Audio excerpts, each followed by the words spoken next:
A fire-red sun rising above the community of La Cañada Flint Ridge. An ominous wake-up call as the wildfire scorched the foothills along the San Gabriel Mountains, shrouding skies above downtown Los Angeles for miles. For days, Bill Johnson has seen the smoke and feared the fire. Today, the flames came within yards of his 78-acre ranch. His wife and children fled, but Johnson stayed behind because he's got support. They put one drop there and it wipes it out. So I'm fine with it. These guys were professionals, are doing a good job. The blaze has now covered more than 2 square miles. Officials have urged 900 residents to evacuate. We have pretty steep terrain here and some fuels that haven't burned in a few years. Half a dozen major wildfires are burning in Southern California, fueled by triple-digit temperatures and 4 years of drought.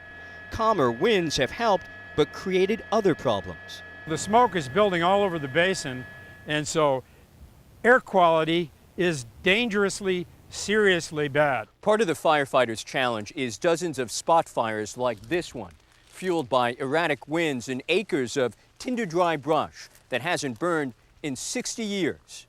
40 miles south in Rancho Palos Verdes, 1,500 residents were evacuated. Half a dozen homes sustained only minor damage after helicopters were able to make precision water drops overnight. The helicopters made an amazing stop on this fire. By morning, firefighters had the upper hand. The embers were blowing right into our backyards, right onto our roofs. All of us can say this was nothing short of a miracle. The Lee family and their children are starting over in Los Angeles. And so is Benny Baxter, compelled to take a giant step away from his 4-year-old son, Zachary, who lives with his mom in Alabama. I'm just trying to get it through the next 10 minutes without losing my mind. Be honest with you, I can't sleep, can't eat, worrying. My son, he's now 3,000 miles away. Along with Terry Forsha, some of the 200 evacuees who call this church-sponsored halfway house home for now. Forsha, a former chef, arrived here with no money and little hope. The life that I had is gone. Donations have provided clothes and shelter, what he calls a godsend. But the room he shares with his wife and 5 kids is far from home, Providence and purgatory. It's a small space for your whole family. Yeah. 7 people, very small, very cramped. Centers like this are operating in dozens of cities across the country, and stores like Terry Forsha's are being told by thousands. The Red Cross is operating 443 shelters in 19 states and the District of Columbia. Since Katrina, 1.9 million needy have slept in their beds.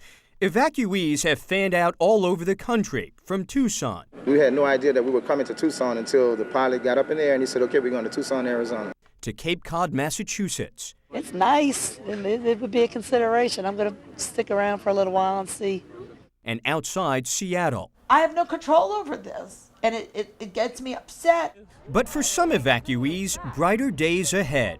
Terry Forsha has found some good fortune, a donated van and a job interview that may help this former chef get back on track. Michael Okwu, NBC News, Los Angeles. From an Ethiopian slum, this is the smile a little girl gives when she's been given a second chance to live. 5-year-old Tekwemesh Awai was born with a heart defect, a pulmonary artery so narrow it obstructed normal blood flow. She didn't eat or sleep, her mother says. She was awfully sick. The condition kills thousands of children here every year. But doctors saved Tekwemesh with the help of Ethiopia's only cardiac catheterization lab for children, a gift from an organization half a world away in a Denver suburb. When I first started Project Cure, you can imagine my learning curve.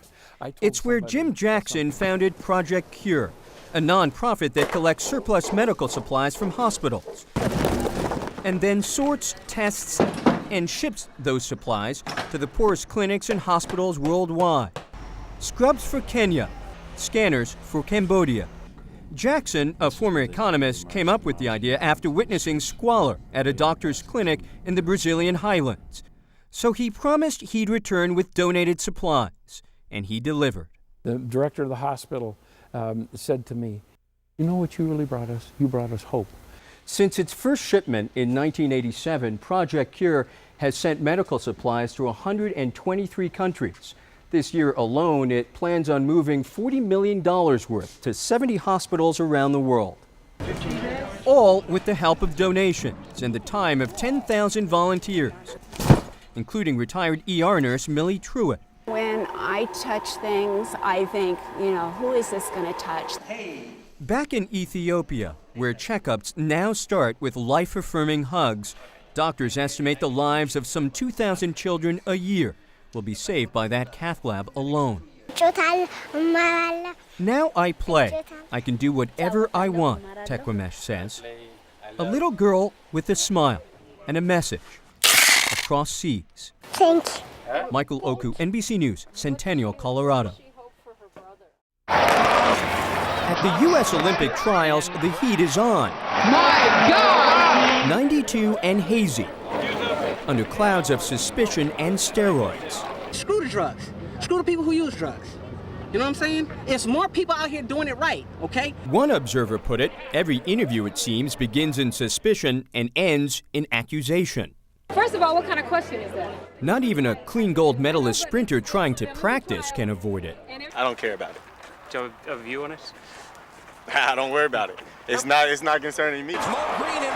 Maurice Green made the U.S. team, winning an incredibly close, full-throttle 100 meters in record qualifying time. Not so lucky Michelle Collins, who ran in the Sydney Olympics, but who quit the trials today citing a leg injury. Expected to advance, she is one of 6 athletes accused of using designer steroids. Marion Jones didn't get away too well. Marion Jones has not been accused, but the U.S. anti-doping agency is investigating her. This weekend, she lost the race she once dominated, badly, after 6 months of scrutiny.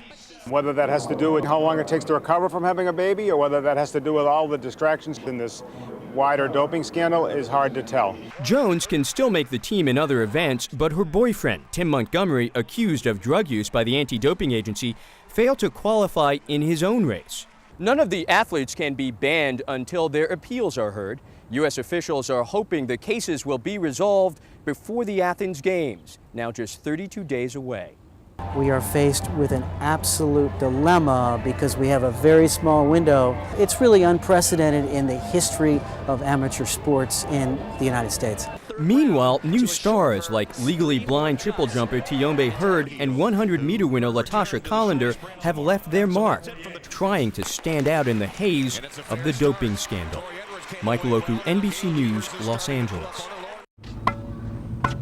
Racket in hand, Jan Silva is anything but a typical 5-year-old.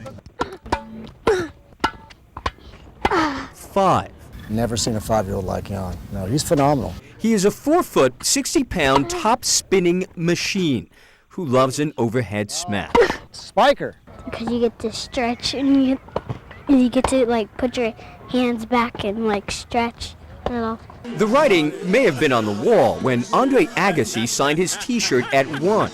Still, you won't hear Mom, a former pro from Finland, or Dad, a college basketball star, utter the word prodigy, though it's on the tip of everyone's lips.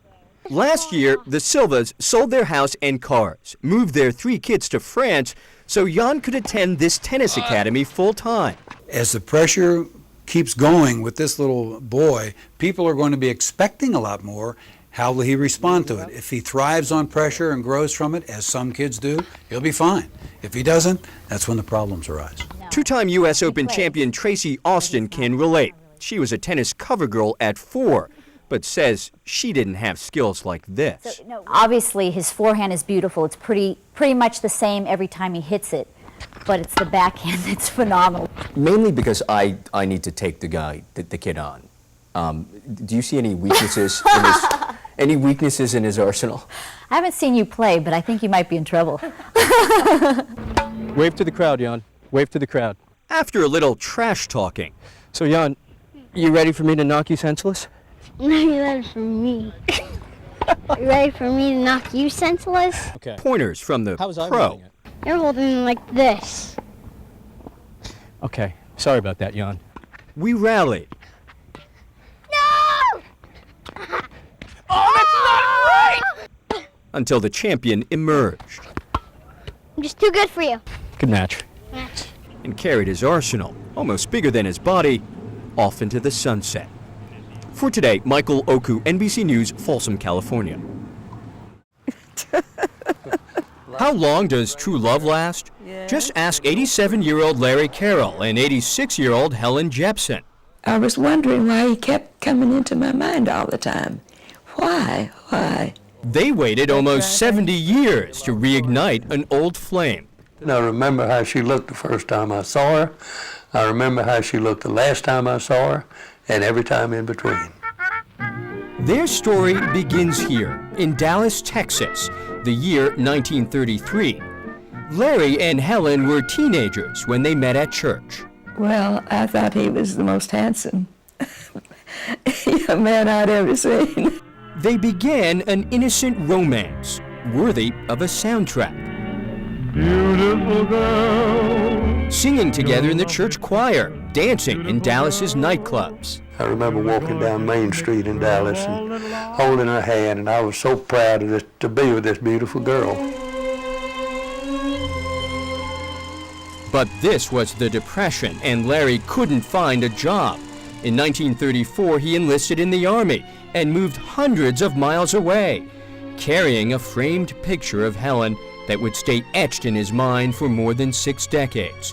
When Helen met another man who wanted to marry her, it was too much to bear.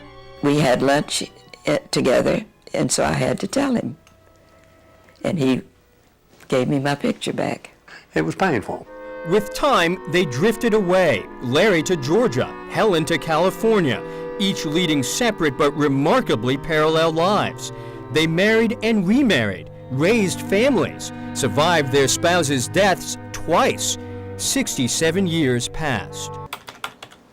But Helen had been unable to forget him, so she bought a computer and recruited her granddaughter Kelly to scour the internet for the boy who had courted her so many years ago. Literally within just a matter of not even 5 minutes, I had a name, a phone number, and an address. On March the 7th, Helen called. She said, "I'm looking for a Larry Carroll that used to live in Dallas, Texas." And I said, "Well, I'm Helen Jepson." He knew instantly who I was. And he told me that he had loved me all these years. I loved her from the first moment I saw her, and I've never forgotten over it. That just warmed my heart because, of course, to think that you could find your long-lost love after 67 years, that just blew me away. Helen and Larry exchanged emails, long-distance phone calls. No one suggested taking it slow. Matter of fact, about the second time we were talking, I said, "Helen, would you marry me?" He said, "Of course I will." They were married in a small ceremony at Larry's church in Georgia. 67 years after saying goodbye, they both said, "I will." You're talking to her at the altar, and she starts to cry. What did you say? I said, "I loved you from the first time I ever saw you. That love has never failed. And I love you more dearly today than I ever did. And I pray that this love will continue as long as we both shall live, for mine will. I do love you dearly." And then I kissed her. And the preacher said, "I never had this happen before." He said, "I don't know what to do." I said, "Well, just get out of the way. I'll take care of it." Larry is making up on lost time, having left his family in Georgia to be with Helen's in California. And remember that picture that Larry gave back to Helen all those years ago? It's now preserved forever in this locket he made for her, a reminder of the teenagers they were and the couple they've become. All those years, all you're doing is living on memories. Is there a song that reminded you of her? It started off something kind of like this. She walks like an angel walks. She talks like an angel talks. And she's got my mind in a whirl because she is my kind of girl. For today, Michael Okwu. That's it. NBC News, Orange County, California.